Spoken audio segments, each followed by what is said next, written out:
Very good afternoon to you. It is April 4th, 2025. It is 12 noon from the city of Onitsha. This is Udala News at dawn. This is Udala News at noon, I beg your pardon. And here are the top stories. Anambra government arraigns Akwa Okoko and 2 others. Supreme Court overturns Court of Appeal ruling, strips Abure of Labour Party national chairmanship. And on the foreign scene, South Korea's constitutional court removes President Yoon Suk-yeol from office. And on sports, Governor Abiodun inspects facilities, declares Ogun State readiness for National Sports Festival. My name is Obinna Ngubike, and the news in detail. The Standards Organization of Nigeria (SON) has presented mandatory conformity assessment program (MANCAP) certificates to 107 manufacturers with products of quality and safety. The Director General of the SON, Dr. Ifeanyi Okeke, noted that the certified companies had successfully met the organization's rigorous quality specifications. Standards Organization of Nigeria (SON) awarded MANCAP certificates to 44 companies operating in Anambra State in recognition of their compliance with national production quality standards.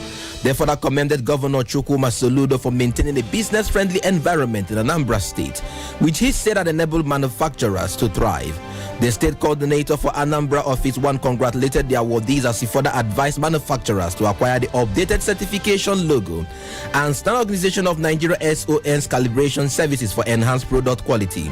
An awardee, Mrs. Christiana Nwele, commended Standards Organization of Nigeria (SON) for creating public trust in locally made products through standard regulation. Anambra State government is set to arraign 2 suspected criminal native doctors, Ekehit and Akwa Okoko, as well as Onyeze Jesus, before the State High Court today. The native doctors and pastor were arrested over a month ago on suspicion of preparing protective charms for criminals and engaging in money rituals, which has aided insecurity in the state. The 3 have been held in custody for over a month for investigation into alleged enabling of criminal activities. The National Youth Service Corps (NYSC) had said that members who recently passed out of national service would receive the arrears of their 77,000 naira allowance. Director General of the National Youth Service Corps (NYSC), Brigadier General Olakunle Nafiu, made this known during the Batch A 2025 pre-mobilization workshop for heads of corps, producing institutions and other stakeholders in Abuja yesterday. The Director General also submitted that government is quite conscious of a promise which is within the budgetary provision and will definitely meet up with the demands of the situation. The Director, Corps Mobilization, Muhammad Abubakar, raised concerns on the serious issues faced in the program, particularly the fraudulent uploading of unqualified graduates by tertiary institutions. On its part, the Minister of Youth Development, Ayodele Olawande, said the scheme needs to be reformed and aligned with contemporary situation of the present administration. He proposed a National Youth Service Corps (NYSC) program that is adaptive, inclusive, looks at the gaps on the preparedness of our graduates for the job market, which will serve for future generations. The federal government has mapped out plans to ensure the existing gaps in regulation of both public and private healthcare facilities across the country. Deputy Director Information and Public Relations at the Federal Ministry of Health and Social Welfare, Alaba Balogun, said the ministry has received reports and recommendations of the Committee on Establishment of National Healthcare Facility Regulatory Agency. Minister of State for Health and Social Welfare, Dr. Isiaq Adekunle Salako, who made the presentation, said the move underscored objective for setting up the framework. He also said that the government realized the critical need to establish an independent body that will look into the gaps of standard and quality existing in health sector. On her part, the Permanent Secretary, Daju Kacholun, member of Nigerian Institute of Public Relations, said National Healthcare Facility Regulatory Agency was a timely and visionary response to the long-standing gaps in regulating both public and private healthcare facilities across the country. The minister assured all professional bodies within the health sector that the agency would not undermine any professional or take up the job of an existing regulatory body. And from Plateau State, where the Plateau State government has launched a new flight route between Jos and Lagos, while advocating for the upgrade of the Yakubu Gowon Airport, Hempang in Jos. Commissioner of Transport for Plateau State, Honorable Jatua Davu Yang, stated this while speaking to journalists in Jos after a launch of a new flight route courtesy of ValueJet. He said Governor Caleb Mafuang administration was bent on strengthening regional integration and economic growth within the state. The Commissioner of Transport disclosed that a new flight route from Lagos to Jos, which will commence on April 2nd, 2025, will operate daily, providing travelers with more flexibility and convenience. The Commissioner said the state is developing a transportation system which connects inland ports, airports, and proposed railway stations in the state.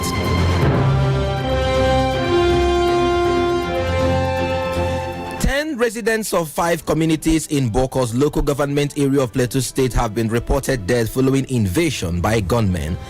The assailants invaded Mango, Tamiso, Dafo, Manguna, Huti, and Tadai communities.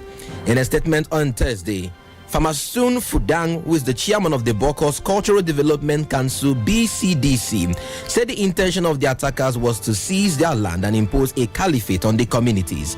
In a related development, former presidential candidate of the Labour Party in the 2023 election, Mr. Peter Obi, has expressed deep concern over the recent spate of attacks in Boko's local government area of Plateau State. He further lamented the incident where several communities were thrown into mourning following the killing of entire families in what he described as yet another senseless attack. The Minister of Works, Senator David Umahi, has announced that the Independence Bridge in Lagos will reopen to commuters at 3 p.m. Friday today. The bridge was closed earlier this week for maintenance and rehabilitation, a decision the minister said he was unaware of. He has also warned all federal controllers of works and engineers across the federation never to close any road or bridge to motorists without his permission. He apologized to Lagosians and to President Bola Tinubu for the trouble the closure caused the entire residents and the nation. Many motorists spent more than 3 hours in the traffic, which prompted Governor Babajide Sanwo-Olu to visit the scene on Thursday.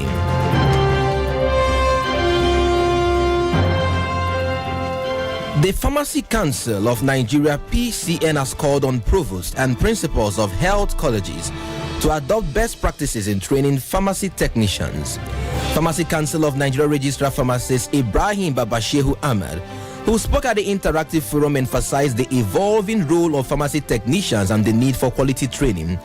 To improve standards, Pharmacy Council of Nigeria has also introduced a National Pre-Certification Examination (NPCE), established through a third-tier cadre, reviewed curriculum, and expanded training schools, including private institutions that meet approved standards. In his keynote address, Professor Omar Rupate, who is an expert in pharmaceutical chemistry, highlighted the critical role of pharmacy technicians in inventory management, medication dispensing, patient counseling, and compounding. In his own response, board chairman pharmacist Wosilat Giwa further insisted that all institutions must comply with established standards and guidelines for seamless operations.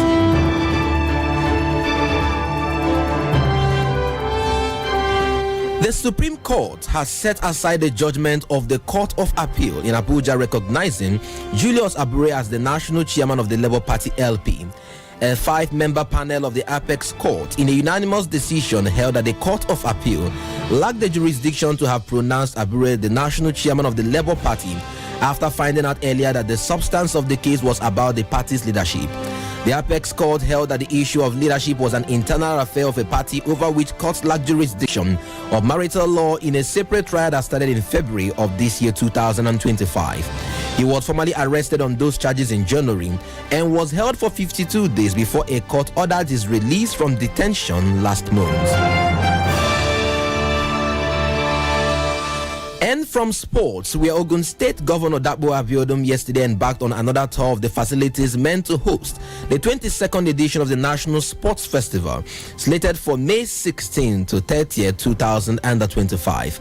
According to him, the facilities put in place was not only to be used for the upcoming festival, but also for other competitions, national and international.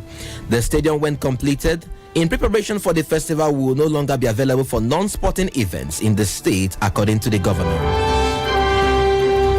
And still on sports, Real Madrid are staring at a grave goalkeeping crisis as Andre Lonin joined Thibaut Courtois on their growing injury list. With a critical week ahead, including a domestic clash against Valencia at the Santiago Bernabeu on Saturday, followed by a trip to London to face the Gunners at the Emirates on Tuesday, Carlo Ancelotti is short on options in the goalkeeping department. Ukrainian goalkeeper Andre Lonin is suffering a soleus muscle tear, which is sustained against Real Sociedad, and despite finishing the game, medical tests confirmed the severity of the injury. Belgian shortstopper Thibaut Courtois is still undergoing rehabilitation after tearing his anterior cruciate ligament ACL and later suffered a meniscus issue in his other knee. Given the current situation, Fran Gonzalez, the Real Madrid Castilla goalkeeper, is likely to make his first team debut. And with that, we conclude Udala News at noon. But before we go, a recap of the top stories. We told you that Anambra State government is set to arraign Akwo Okoko and 2 others today. Supreme Court has annulled their judgment of the Court of Appeal in Abuja that recognized Julius Abure as the national chairman of the Labour Party LP. And on the foreign scene, South Korea's Constitutional Court upheld President Yoon Suk-yeol's impeachment over his disastrous marital law declaration, voting unanimously to strip him of office for violating the Constitution. And on sports, Ogun State Governor Dapo Abiodun has assured that all is now set for the 22nd edition of the National Sports Festival in Abeokuta, the state capital. And for more updates, visit radioodala.com. Follow us on Facebook at Udala Radio 104.7. And on X, follow me Twitter and Instagram at Udala Radio. On behalf of the news team, my name is Obinna Ngubike. Many thanks for listening. Good afternoon.